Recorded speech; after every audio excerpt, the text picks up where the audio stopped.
ভাঙড়ে দেখা যাচ্ছে আইএসএফ তৃণমূল লড়াই চলছে, ওখানে মারামারি হয়েছে। তো কি বলবেন যে এটা পুরোদূর কথা নাই, এটা পুরোদূর কথা নাই। আপনি এই তো শুরু দেখছেন, শেষটা দেখবেন। যার জন্যই তো আমি আপনাদেরই মাধ্যমে বলেছি যে ভাঙড় ক্যানিং এর মানুষকে 2026 ভোটের আগে কর্মস্থলে সব কবর আগে থেকে করে রাখতে বলেছি, যেহেতু ওখানে সরকারকে প্রার্থী করা হয়। ভাঙড় ক্যানিং এর অনেক মানুষ খুন হবে, অনেক মায়ের কোল খালি হবে, অনেক বাচ্চা অনাথ হবে। এটা লিখে রেখে দেন।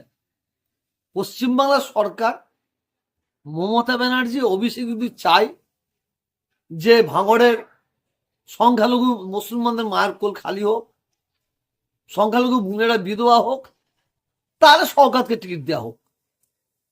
আর যদি উনারা যদি না চান, না শুধু ভাঙড় ক্যানিং কেন, পশ্চিম বাংলায় কোনো জায়গায় কোনো খুনের রাজনীতি হবে না, তাহলে সরকারকে করতে ঘাড় ধরে বের করতে হয় উচিত বলে মনে করি।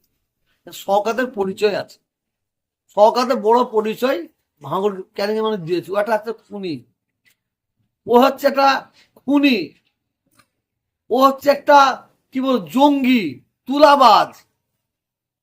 সরকার যে কাজ করছে, করে যাচ্ছে, আমার মনে হয় এটা মমতা ব্যানার্জি খবর রাখছেন কিনা আমি জানি না, অভিষেক খবর রাখছেন কিনা জানি না। আমার মনে হয় অভিষেক আর মমতা ব্যানার্জিকে সাইডে রেখে এই দলের কোনো ব্যক্তি অক্সিজেন দেশ সরকারকে এই জুলুমের রাস্তাটা আরো আগে দেওয়া হচ্ছে বলে মনে করি। কিন্তু অভিষেক বন্দ্যোপাধ্যায় বলছেন যে ভাঙড়কে ফিরিয়ে দিতে হবে, পুনরায় আবার তৃণমূলের হাতে তুলে দিতে হবে। অভিষেক বন্দ্যোপাধ্যায় যেদিন বলেছে ভাঙড়কে আমার ফিরিয়ে দিতে হবে, আমি নিজের পুরো বক্তব্য শুনেছি, কিন্তু একবারও ওই অমানুষটার নাম মুখে লাইনি। ওই অমানুষ সরকারটার নাম মুখে লাইনে। অভিষেক বন্দ্যোপাধ্যায় ভাঙড়টা ফিরিয়ে দিতে হবে। ভাঙড় ক্যানিং এর মানুষ যদি সরকারকে সরিয়ে দিয়ে, যদি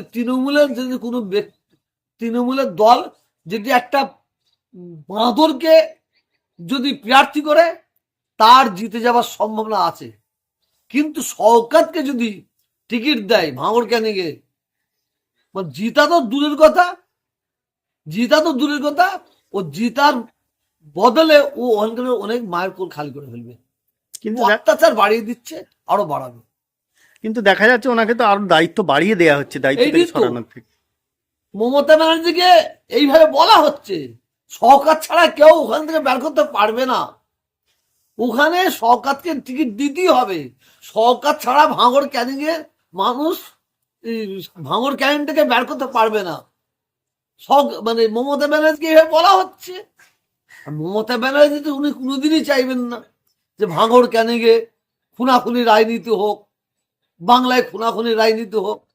আমার মনে হয় এটা মমতা ব্যানার্জিকে আর অভিষেক ব্যানার্জিকে এটা একটা ভুল ইনফরমেশন দেওয়া হচ্ছে বলে মনে করি, দলের কোনো ব্যক্তির তরফ থেকে।